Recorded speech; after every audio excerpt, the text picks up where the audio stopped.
Hapo kwa voice, my guy, I'm like, it's interesting working with someone who's not there, but you get to hear them, yeah. And for your case, like you knew or niulize like mko unajua like utaonekana ama utasikika peke yake?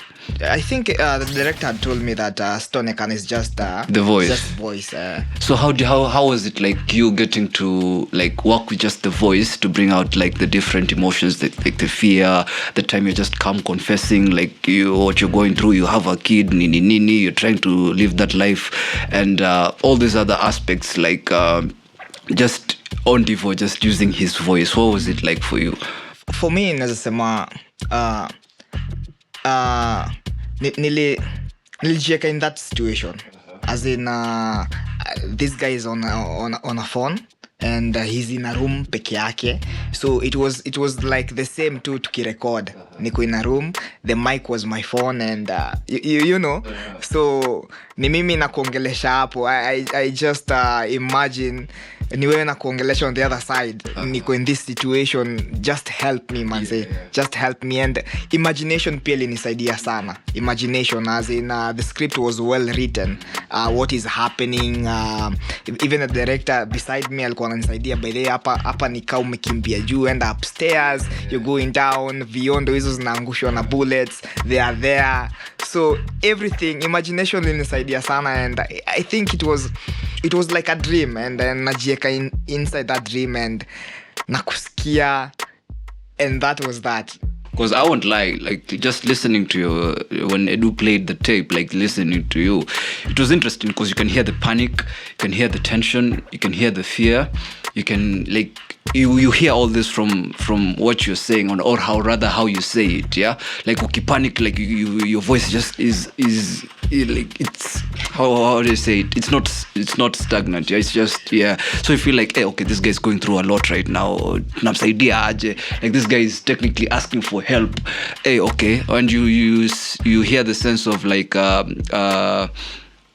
I said, the turn that you're making when you start talking about your kid, it feels like, hey, okay, this guy's confessing now. I see father, but at some time it's like my job was technically just buy time for you as much as I can, because I have a show. I have like time is also, I mean, funny talking, but I'm also running out of time here.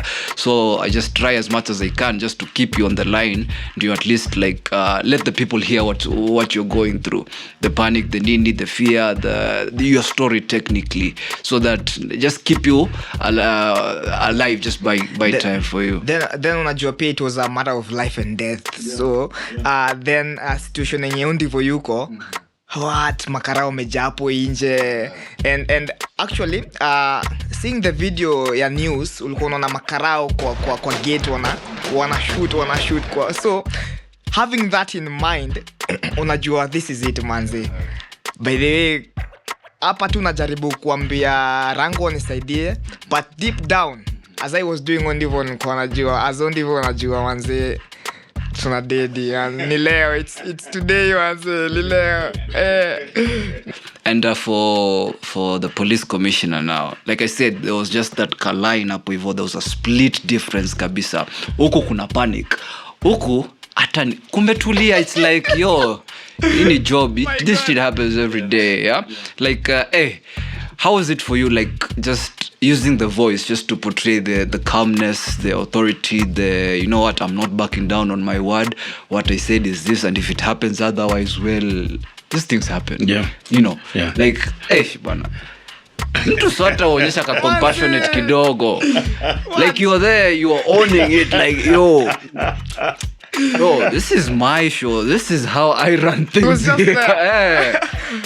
What was it like for you, just using the voice to bring out different emotions in it?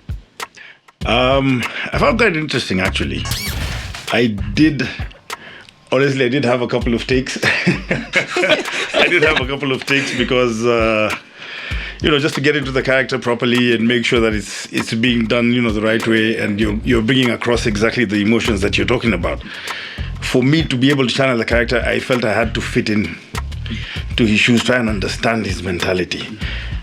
Luckily, for me, I think I'm aptly placed because I've been there, I've been around these kind of people all my life. So naeza elewa vizuri sana mentality. You know, these guys are very highly trained. They get training in psychology, especially cops.